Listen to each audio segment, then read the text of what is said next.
శ్రీ కాళీమాత ఆశీస్సులతో జ్యోతిష్యం చెప్పబడును. స్త్రీ పురుషులకు ఎటువంటి సమస్యలకైనా 100% పరిష్కారం చూపబడును.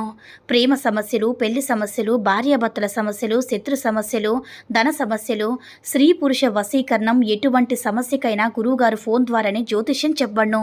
గురూజీ శివరామదాస స్వామి గారి ఫోన్ నంబర్ 9764639967.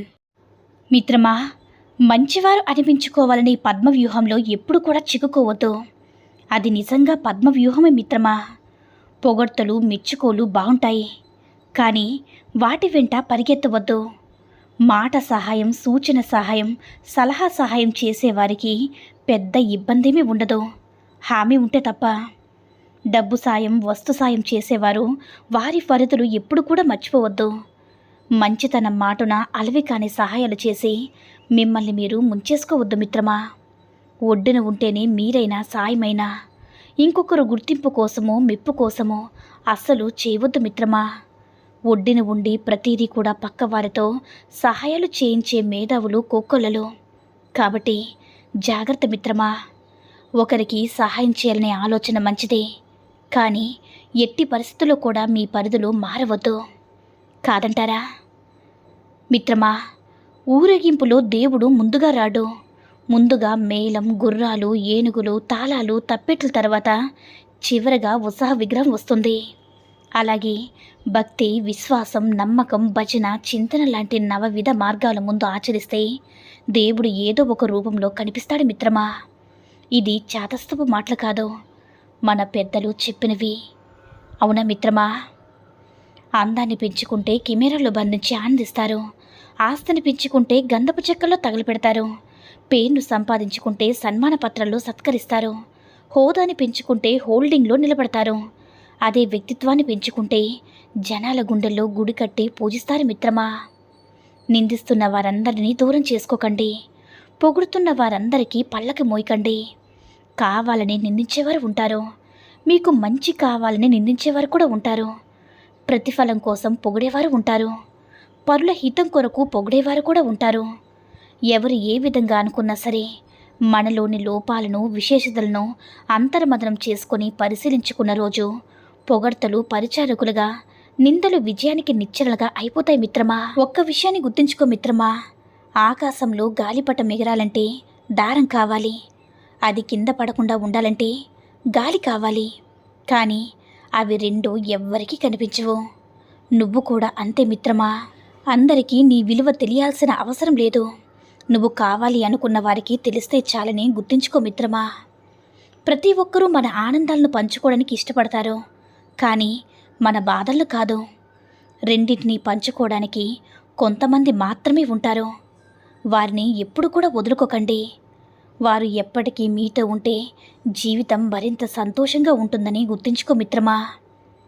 జీవితం ఎలా ఉంటుందంటే, మనం బ్రతికుండగా ఇతరులను ఏడిపిస్తే మనం పోయిన తర్వాత వాళ్ళు నవ్వుకుంటారు.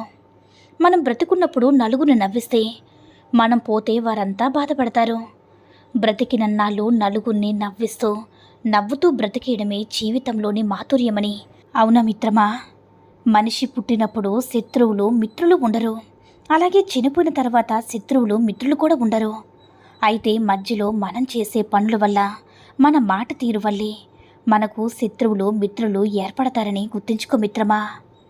జీవితంలో రెండు బాగా గుర్తుపెట్టుకోవాలి. ఒకటి, నిన్ను నమ్మిన వారిని ఎప్పుడు కూడా మోసం చేయాలని చూడకు. రెండు, నిన్ను మోసం చేసిన వారిని తిరిగి నీ జీవితంలోకి రానివ్వద్దు మిత్రమా. అబద్ధం ఎప్పుడు కూడా మరికొన్ని అబద్ధాలు తోడు కోరుకుంటుంది, ఎందుకంటే దానికి భయం ఎక్కువ. నిజం ఎప్పుడు కూడా ఒంటరిగానే ప్రయాణం చేస్తుంది, ఎందుకంటే దానికి ధైర్యం ఎక్కువ. ఎవ్వరికీ తల వంచినది ఆత్మగౌరవం, ఎవ్వరి ముందు చెయ్యి చాచి అడిగినది ఆత్మాభిమానం, ఎవరిని కాదనలేనిది ఆత్మీయత. ఈ మూడు కలిసిన జీవితమే ఆదర్శమని గుర్తుంచుకో మిత్రమా. జీవితం ఎవరికీ శాశ్వతం కాదు, ఏ ప్రాణానికి గ్యారెంటీ లేదు. మనం జీవించే కొంతకాలానికి ఎన్నో బాధలు, బంధాలు, బాధ్యతలు, రేపనే దాన్ని చూస్తామో లేదో తెలియని బ్రతుకులు, కక్షలు, పగలు, పంతాలు ఎందుకు మిత్రమా?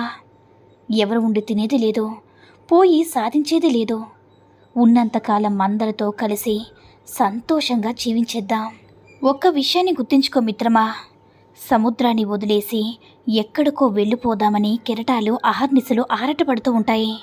కానీ సముద్రం తన గర్భంలోకి లాగేసుకుంటుంది.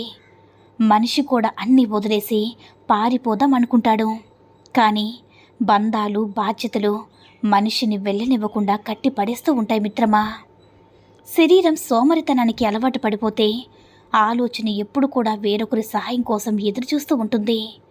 సోమరితనమే అన్ని బలహీనతలకు మూలము, అన్ని రోగాలకు కూడా అదే మూలమని తెలుసుకో మిత్రమా. ప్రస్తుతం మనుషుల తీరు ఎలా ఉందంటే, పక్కవాడిని ఆవగింజంత ఆదుకోరు, కానీ గుమ్మడికాయంత సలహాలు, నీతులు మాత్రం చెప్పడానికి ముందుంటారు.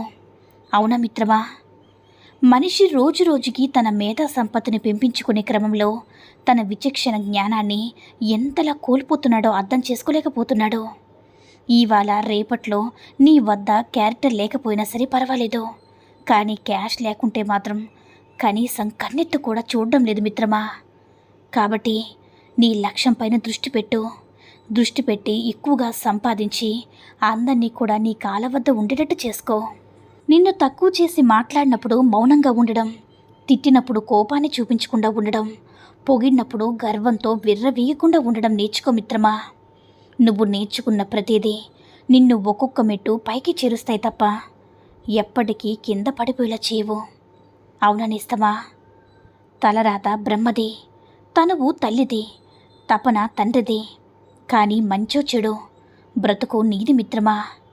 కష్టం వచ్చిందని పైకి పోతావో లేదా కష్టపడి ముందుకు పోతావో నీ ఇష్టం. జీవితం అనే పుస్తకంలో ఒక్కో పేజీ ఒక్కో అనుభవాన్ని నేర్పిస్తుంది. అందులో కొన్ని తియ్యనైన మధురానుభూతిని కలిగిస్తాయి, మరికొన్ని చేదైన స్మృతులుగా మిగిలిపోతాయి. ఏదైనప్పటికీ కూడా జీవితంలో మంచి, చెడు, సుఖం, దుఃఖం రెండూ ఉంటాయి మిత్రమా. మంచితో కూడిన సుఖం అందరితో పంచుకోవాలి అనిపిస్తుంది, చెడుతో కూడిన దుఃఖం ఒంటరిగా భరించాల్సి వస్తుంది. అదే జీవిత సత్యమని తెలుసుకో మిత్రమా. అవసరానికి వాడుకుని వదిలేసే వారి దగ్గర ఉన్నా ఒకటే, లేకున్నా ఒకటే, దూరంగా ఉన్నా కూడా ఒకటే మిత్రమా. అలాంటి వాళ్ళకి మనం అవసరం ఉన్నప్పుడు మాత్రమే మనుషులుగా అనిపిస్తాము, తర్వాత గట్టి పరకన్నా హీనంగా కనిపిస్తాం మిత్రమా. మనిషి బంగారంగా ఉంటే సరిపోదు, మనసు బంగారంలో ఉండాలి. ఎందుకంటే బంగారం విలువ క్యారెట్ను బట్టి, మనిషి విలువ క్యారెక్టర్ను బట్టి ఉంటుంది. అవునా మిత్రమా? ఎవరో అడిగారు, ఈ ప్రపంచంలో ఎవరు నీవాళ్ళు అని. నవ్వుతూ అన్నాను, కాలమని. అది సరిగ్గా ఉంటే అందరూ నా వాళ్ళే, లేకపోతే ఎవరూ లేరు. అవుననిస్తమా? చాలామంది తమ తల్లిదండ్రులు ప్రశ్నిస్తూ ఉంటారు, మా కోసం మీరేం చేశారు అని.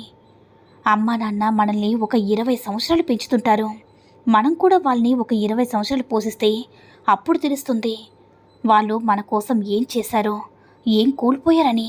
ఒక మగాడి ప్రేమ గెలవాలంటే అతను ప్రేమించిన ఆడదాని ప్రేమ నిజమై ఉండాలి, కాదంటారా? ఈ సూక్తుల్లో ఏ సూక్తి నచ్చిందో కామెంట్ చేయండి. ఈ వీడియో కనుక నచ్చినట్లయితే మరిన్ని వీడియోస్ కోసం మన ఛానల్ని సబ్స్క్రైబ్ చేసుకుని మాకు కొంచెం సపోర్ట్ చేయండి. ధన్యవాదములు.